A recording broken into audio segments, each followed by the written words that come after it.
श्रीराम समर्थ.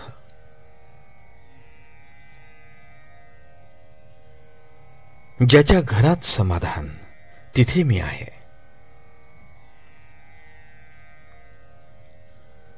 मनुष्य मला भेटला की तो सुखी किती आहे हे मी पाहतो. त्याच्या इतर गोष्टी मी पाहत नाही. पण तुम्ही त्याची श्रीमंती, विद्या, मान यावरून तो सुखी आहे की नाही हे ठरवता. भगवंता वाचून मनुष्य कसा सुखी होईल? लोकांना श्रीमंत आवडतो तर मला गरीब आवडतो.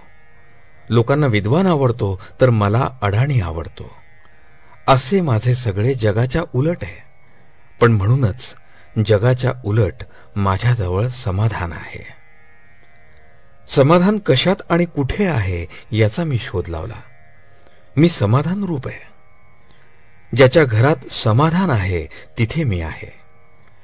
जो माझा आहे पण समाधानी नाही त्याच्याजवळ राहायला मला कष्ट होतात. मी अत्यंत समाधानी आहे. तसे तुम्ही सुद्धा अत्यंत समाधानी राहा की झाले. आजपर्यंत मी एकच साधन केले. कुणाचे मन दुखवले नाही आणि एका नामा वाचून दुसऱ्या कशाचीही आठवण ठेवली नाही. माझ्याजवळ काय आहे ते सांगा. विद्या नाही, पैसा नाही किंवा कला नाही, पण सर्वांवर मी अत्यंत निष्कपट प्रेम करतो. त्यामुळे लोकांना मी हवासा वाटतो आणि त्यांना माझा आधार वाटतो. जगाचा स्वभाव मला पक्का माहीत आहे. म्हणून आजपर्यंत मला कोण काय म्हणतो हे मी पाहिले नाही. मी त्याला काय सांगायचे एवढेच मी पाहिले. माझे सांगणे ऐकल्यावर पुन्हा तुम्ही ऐकायला येता याची 3 कारणे असू शकतील. 1. मला चांगले सांगता आले नसेल. 2. तुम्हाला ते समजले नसेल. किंवा 3. सांगितलेले तुम्ही विसरला असाल. तुम्ही माझ्याशी अगदी स्वाभाविक रीतीने बोलावे.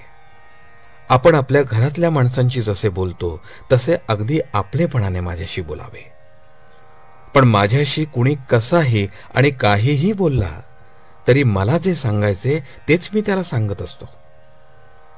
मी एखाद्याला सांगत असताना याने माझे ऐकले तर याचे कल्याण होईल असे आपोआपच माझ्या मनात येते.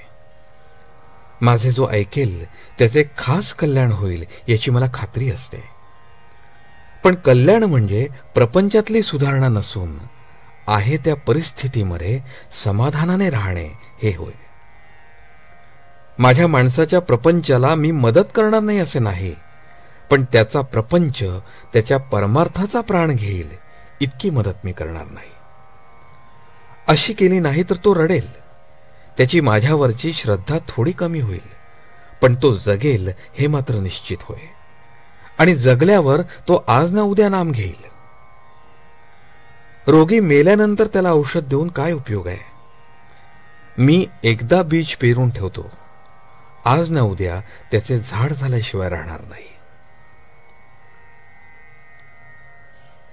आजचे बोधवचन. आजपर्यंत मी नामाशिवाय दुसरे काही सांगितलेच नाही. जो मला भेटायला येतो त्याच्या तोंडातून नाम घेवण्याचे माझ्याकडे लागले. जानकी जीवन स्मरण. जय जय राम.